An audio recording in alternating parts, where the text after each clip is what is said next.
Sejam muito bem-vindos ao nosso canal. Aqui trazemos informações de ativos no Brasil e no exterior. No vídeo de hoje vamos falar do RMAI 11. Trata-se de um fundo de lajes corporativas, mas ele tem um portfólio um pouco diferente. Você vai entender aqui os motivos, né?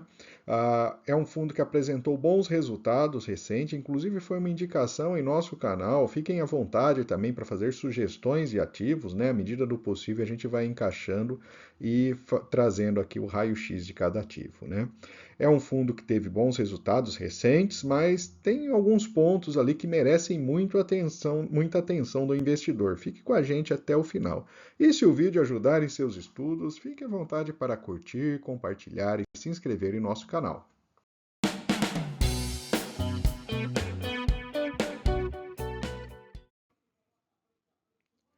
Vamos começar com os indicadores operacionais, né? Um primeiro gráfico aqui interessante que o fundo traz, né? Ele traz a receita potencial, ou seja, é a receita da parte de vacância do seu portfólio, né? Aqui especificamente é o prédio, né? A gente vai entender um pouco melhor aqui essa divisão do portfólio.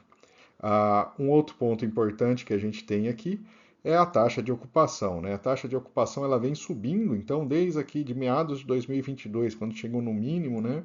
Ela vem recuperando ocupação e nesse momento aqui ele está num patamar bastante próximo ali à queda inicial que ele teve ali no ano de 2020, né? Então o fundo de fato, né, recuperou aí bem, né, a sua ocupação diferente de outros fundos principalmente de lajes corporativas que possuem uma vacância um pouco mais alta, né?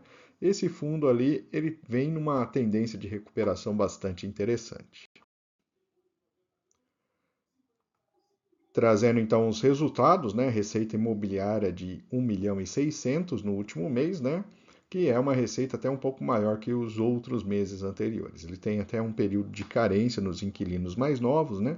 Então, portanto, deve entrar aí essa receita um pouco mais adiante nos próximos meses. As despesas financeiras estão zeradas, o que é um ponto positivo para esse fundo também, já que não possui uma dívida, né? Aqui temos o dado, né, que ele comenta, né, o ativo Domo Corporate, né, não apresentou nenhum caso de inadimplência, né, e tem 2 contratos em período de carência, né. Então, ele deve aí chegar, né, à taxa de 77% de vacância, né, e por enquanto a vacância financeira é 75,5%, justamente por causa desse fluxo aí de entrada dos novos contratos na conta, né. Aqui temos o resultado no fundo, né? Então ele apresenta aí um crescimento, né? O dividendo distribuído saiu lá de 0,26, né? E subiu aqui para 0,45 e agora 0,48, foi um crescimento bastante relevante, né? O único detalhe, um comentário que eu acho válido, né? Esse gráfico aqui ele engana um pouco, né? Porque ele coloca aqui os dividendos em uma outra escala, né? Do resultado. Esse 0,26 deveria estar bem próximo aqui do 0,27, né? Aqui abrindo então um pouco mais esses resultados, eles tiveram um resultado desse Domo Corporate, né? Que é o principal ativo do fundo, né? A gente vai falar um pouco mais dele aqui no mês de janeiro, e isso se deve aí por conta aí de 30 centavos por cota referente a uma multa rescisória de um contrato. Então, é um resultado atípico, né, no mês aqui, né, e isso gerou uma reserva que o fundo tem distribuído aí ao longo dos últimos meses. Então vamos falar do Domo Corporate, né, que é uma laje corporativa localizada na cidade de São Bernardo do Campo. São 30 mil metros quadrados, o fundo possui 100% desse imóvel. Né? Então é um imóvel avaliado em 220 milhões de reais. Entre os locatários temos Redditor, Allianz, Regus e HP. Né? Então aqui temos a localização dele. Né? É um imóvel bem localizado na cidade de São Bernardo, né? Aqui é a gente observa ele aqui, né? Ele está numa região bem central da cidade. É, tem um shopping aqui na frente, né? E alguns condomínios também de padrão alto. Paço Municipal de São Bernardo está aqui embaixo, né? Então dá para ter uma ideia aqui da localização desse empreendimento, né? Então temos aqui as fotos e a área alocada, né? A gente tem ali 26% na área de saúde, né? 21% em seguros, automobilística e tecnologia da informação, 13% de ocupação da área. Vamos falar da liquidez do fundo, então, né? O fundo ele apresenta uma liquidez bastante baixa. Esse é um ponto bastante crítico para o investidor, né? A gente observa aqui negociação diária, né? Temos meses aqui que ele performa R$ 6.000 por dia, né? Uma liquidez muito baixa. Quem investir nesse fundo aí pode ter problemas depois para vender as suas cotas, né? Aqui temos a evolução, né? Então a cota ela veio se desvalorizando, né, lá de trás e agora, desde 2022, uma recuperação. A rentabilidade histórica, né, a gente tem aqui a variação da cota patrimonial de mercado, a cota patrimonial subindo um pouco, o mercado, né, subindo bem mais, né. Aqui temos a comparação com o IFIX em azul, né, e a cota de mercado lá abaixo, né? Então, historicamente, é um fundo que tem um resultado bem pior do que o IFIX. Esse é um ponto de atenção também desse fundo. Agora temos a seção dos piores ativos do portfólio, né? O fundo possui 3 ativos no total, né? E esses dois aqui que eu classifiquei como piores ativos, eles têm um resultado muito pequeno no resultado global do fundo. Conceitualmente até é interessante porque ele dá uma característica de fundo misto para esse fundo imobiliário, mas pelo fato de serem ativos até muito diferentes, até a localização de um deles, né, bastante longe ali, né, eu acho que o fundo poderia até avaliar melhor aí essa posição, né? O primeiro deles é o galpão da Global Pack. É um galpão industrial, né, na cidade de Queimados, Rio de Janeiro. Então ele fica bastante longe ali, né? Até acho que a administração disso daí não é muito interessante. São 8.000 metros quadrados de área locável e está 100% ocupado, né? Então ele mostra aqui, né? Ele fez uma operação de retrofit, né, em um galpão onde funcionou uma antiga fábrica da Heineken. Aqui temos aqui, né, um novo módulo que está sendo reformado, né? Isso daí para buscar um pouco mais de receita ali desse galpão. Mas é um resultado muito pequeno perto do resultado do prédio, né, da laje corporativa. E o outro é a Atlântica Mall, ele fica na cidade de São Paulo, tem 4.000 metros quadrados só de área bruta locável, um valor de R$ 470.000, né? Ele é um mini shopping, né, podemos dizer assim, né, que fica numa região aí de poder aquisitivo até médio alto, né? Ele classifica ele como strip mall. E aqui temos também, ele tem um nível de vacância bem relevante, né? E também a receita dele, né, acaba sendo bem menor do que a laje corporativa, né?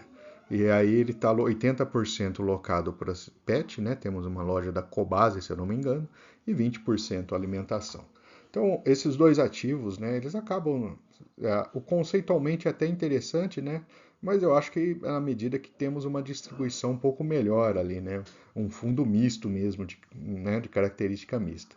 Isso daí acaba dando aí uma característica, aí, acho que muito mais trabalho de gestão para o fundo do que resultado em si no mês a mês. Aqui eu estou trazendo alguns dados divulgados no relatório do fundo, né? São dados gerais, então valem para todos os fundos imobiliários. Eu achei por bem colocar aqui no vídeo para vocês terem uma ideia de como é que estão os setores, né? Relação preço-valor patrimonial, né? Exceto hotéis e agências bancárias, né? Todos estão abaixo de 1, né? Na média. Especialmente lajes corporativas, né? Elas estão com 0,71, é o menor aqui, né? Então mostra aí que esse setor sofreu muito nos últimos anos, né? O retorno mensal, né? Em um mês, né? A gente tem aqui um cenário, lajes comerciais, né? Tiveram resultados negativos, né? E a participação de FIX, a gente observa ali que recebíveis, né, responde hoje por 38% do IFIX, né, um valor bastante significativo, né, para fundos de dívida. E aqui a gente tem os dividendos mensais e anuais, né? Os maiores dividend yields nesse momento são hotéis, residenciais com 14%, recebíveis 13%, fundos de fundos 11, lajes 10,9, logístico 10,9 e shopping e varejo 10,5. Então, essa é uma média que ele fez ali com diversos fundos imobiliários. Mas eu acho válido para você ter uma ideia do perfil, como é que estão as coisas nesse momento. Vamos trazer agora o gráfico, né? A gente tem o gráfico no último ano, né? Um crescimento bastante significativo até o final do ano. E agora mesmo, né? Uns 6 meses mais ou menos, aí patamar de estabilidade da cotação.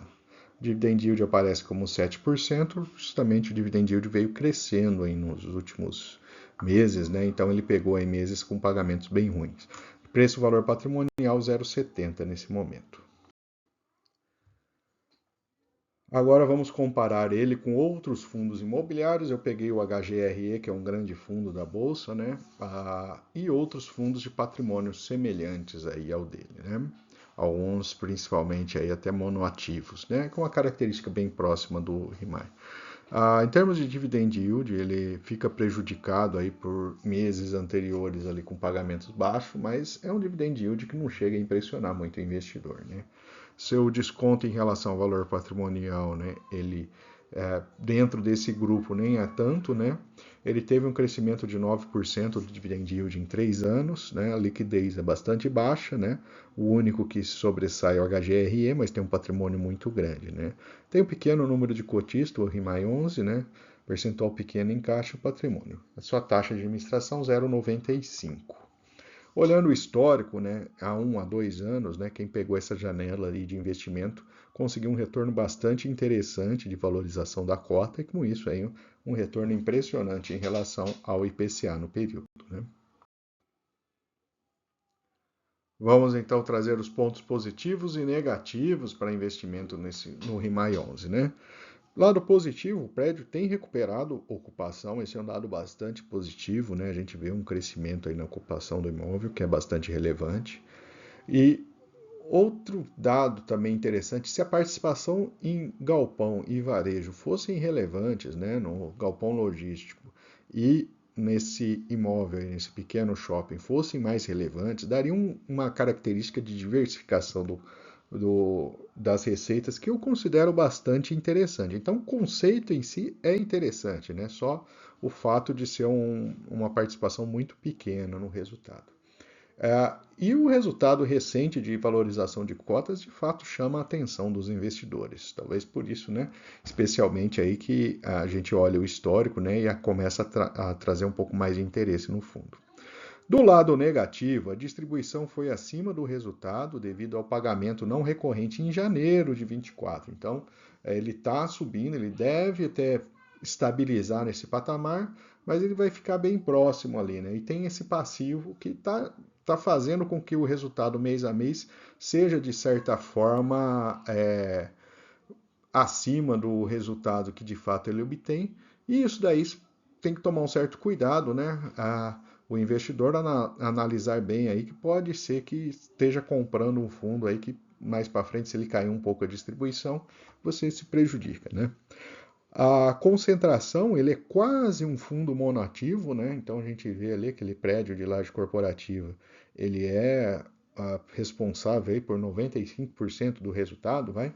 Então é uma concentração muito grande, é um fundo de liquidez muito baixa. E se o fundo ainda conseguir manter essa distribuição acima de 0,45, com o preço de cota que ele tem hoje, né, ele vai para um dividend yield de 7,6%, que é um dividend yield que eu considero baixo, né, frente ao risco aqui, né, principalmente na área de lajes corporativas. E a grande impressão que a gente tem, né, observando o valor da cota, né, e o resultado recente, é que o fundo se valorizou mais do que deveria, né, nesse momento, e talvez aí o interessante seja olhar com calma aí esse investimento, né, e tomar cuidado aí para não ir afoito em relação à valorização que ele teve recentemente. Pelo menos essa é a minha opinião, né? Consulte a opinião de outras pessoas, né?